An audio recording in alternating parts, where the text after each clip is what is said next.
On July 4th, Lloyd was found walking the streets of Niagara Falls and was brought to the Niagara County SPCA. He weighed 43 pounds and he had kidney failure. He only had about 3 to 5 days to live. Because of the generosity of the shelter in Niagara County and the residents who took him on all of these crazy adventures as part of his bucket list, Lloyd is feeling better, living, and visited Allegany County this week. Belmont, what was your impression of that and what they've done for the animals here in Allegany County? I think it's incredible. I've known Linda a number of years, so and we've transferred dogs back and forth. She had a hoarding case a number of years ago, and it was the first time I saw her old shelter. So, old shelter falling apart, substandard, and to see what she's done, what the community's done to really shelter its homeless animals is amazing. It is amazing, and I've never seen the old shelter, but I love the new shelter, and that's kind of what we aspire to do at Niagara SPCA. Is we want to remodel the whole shelter. We want the same type of doors, so it would be easier for the public to go in and kind of view the dogs. We just have the old-fashioned guillotine doors.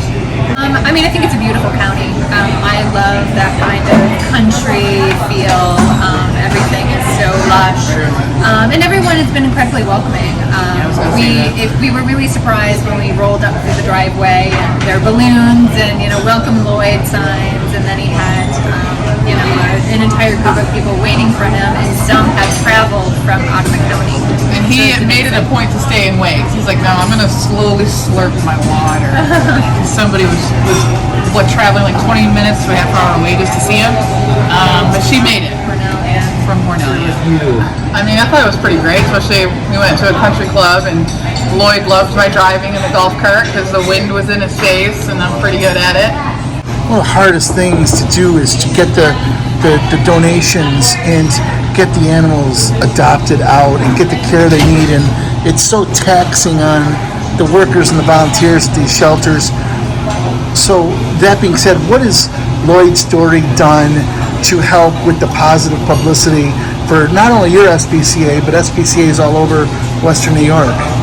I think Lloyd's story has brought a lot of attention, certainly to our SPCA, but just it helps to publicize the needs of shelter animals, and there are thousands upon thousands of homeless animals out there, and they all depend on their community to support their local shelter, but their community to donate, to foster, to volunteer, to adopt. It really is, an animal shelter depends on its community to provide the service that it does. So it's so important for people to get involved. And just the community coming around for the love of Lloyd, like for a while there, like donations were down, adoptions were down, fostering was down because of COVID, and then COVID's over and everybody wants to do their own thing. They don't want pets, they want to live life again. But Lloyd actually is bringing life back to the shelter life, to the shelter involvement. We have people that want to take dogs out for the day, people that want to foster, people that actually really want to adopt now. So we're like, come and adopt Lloyd's friends. Like, there's thousands of Lloyds out there. Like, it's not just him, there's so many others. And we've had so many adoptions even this week. It's just amazing.